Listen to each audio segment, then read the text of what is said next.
In this video, we will see how we can use our reactive security tool architecture to create a denial of service attack on ARP in the local network.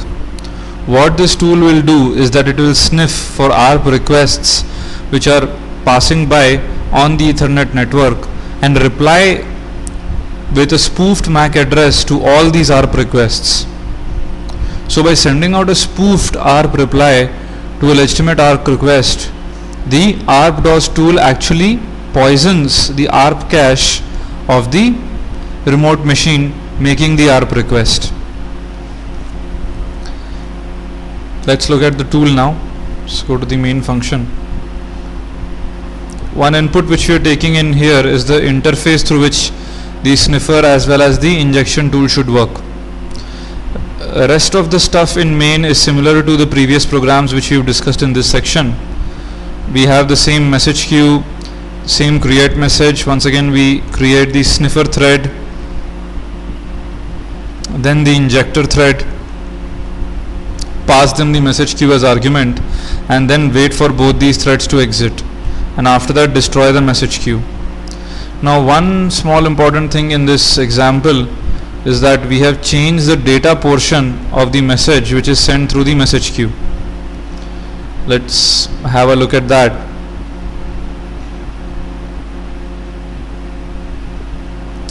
So now instead of the int data in the previous case, we've assigned unsigned char star arp underscore packet as the new data for the message structure.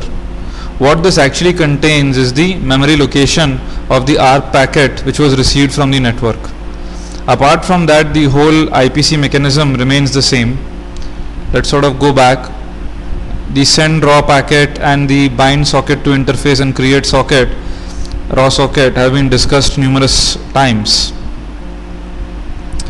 So now there are some extra additions in this program which we have done with respect to the previous ones, and that is that we have mentioned the Ethernet and ARP specific headers here, and also the spoofed MAC address which we will use to send out the ARP reply packets. This spoofed MAC address is going to be all A's. After this we have defined the Ethernet header and the ARP header. If you have any confusion as to how these have been defined, please refer to the last ARP example of the packet injection video series using raw sockets. There I have discussed how we can define custom headers and use them in our programs. So now comes the sniffer thread. The way this program works is the sniffer threads opens up a raw socket and starts listening on that socket for ARP packets. It first checks if the packet is an ARP request or a reply. If the packet is an ARP request, it goes ahead and sends this packet out into the message queue by passing a pointer in the data portion of the message queue. On the injection side, the injector basically keeps listening on the message queue for the messages sent by the sniffer thread.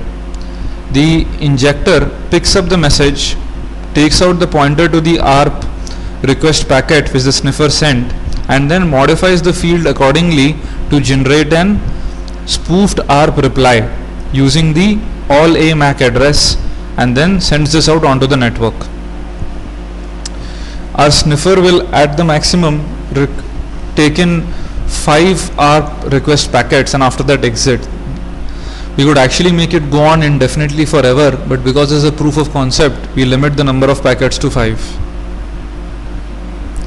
So here's where our sniffer thread is. We define the raw socket and then we define a packet buffer of size 2048. We'll never need this much because the Ethernet MTU is 1500, but still. Then we define the packet underscore info as a sock ADDR underscore LL. We'll require this in the receive from function. Counter is once again max underscore packets through which we will iterate, and then we define an Ethernet header and an ARP header pointer, and then a pointer to an unsigned character star. Then we find out the message queue ID by dereferencing the argument sent to us from the main thread. Then we create a message buff. So first of all, as we remember from our sniffing basics, we create the raw socket and then we bind the raw socket to an interface and then we start sniffing. In this case, I have commented out the printing hex. If you have any confusion with respect to the sniffing code, please refer back to the sniffing tutorial using raw sockets. So for those 5 packets, we go ahead and receive the packet from the network. Now one important thing to notice here is that in the raw socket which we are creating, instead of using an ETHP all, we are using an ETHP ARP, just to tell the kernel that only send us ARP packets. Anyway, we additionally do a check here as well. So once we receive a packet and receive from returns, we doubly check that there has been no error while receiving. If yes, then we go ahead and exit. If not, then we check if the length of the packet which we have received is at least greater than the Ethernet header, greater than or equal to the Ethernet header plus the ARP header size.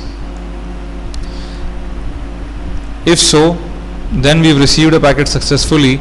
Now we go ahead and check if it is ARP. For that, we cast the packet into an Ethernet header. We've done a lot of this casting in our sniffer tutorials. Then we go ahead and check if the protocol mentioned in the Ethernet header is ARP. If so, then we check if it was an ARP request or not. We do this first by finding out the location of the ARP header in the packet buffer. Of course, it is going to be 14 bytes away after the Ethernet header. Then we check if it is an ARP request. If it is an ARP request, we go ahead and print the MAC address and the IP address of the request. We decrement the counter by 1 and now we go ahead and send the packet to the injector for modification. See, the way we do this is, because packet underscore buffer has been defined here as an array of 2048 bytes, so we go ahead and create a new memory location called packet, where we are going to copy the ARP request packet which we received. So this is where the copying is done. Then we create the message for sending. Once again, the M type is just set to 1 statically because we do not need to prioritize our sending. And then the data portion is nothing but a pointer to the ARP packet which we just have created and copied from the packet which we received from the network. Then we go ahead and send this message into the message queue. We might also choose to print this packet in hex, but I've commented this out for now. So once again, summarizing the functioning of the sniffer thread, it creates a raw socket for receiving ARP packets and it binds to the interface which the user provides as input, and then it runs a counter of 5, and for every packet which it receives, it first of all checks if the packet is of type ARP. Then it goes ahead and checks if it's an ARP request. If yes, then it copies that packet into a new mallogged memory location. Then it goes ahead and creates a message in which it copies the memory location pointer to the ARP underscore packet member of the message. Then it sends this message to the message queue and then once again goes ahead to listen for the next packet. Now once this has been inserted into the message queue, the injector thread comes into play. The injector thread also does the same thing, as in first of all creates a raw socket for injection.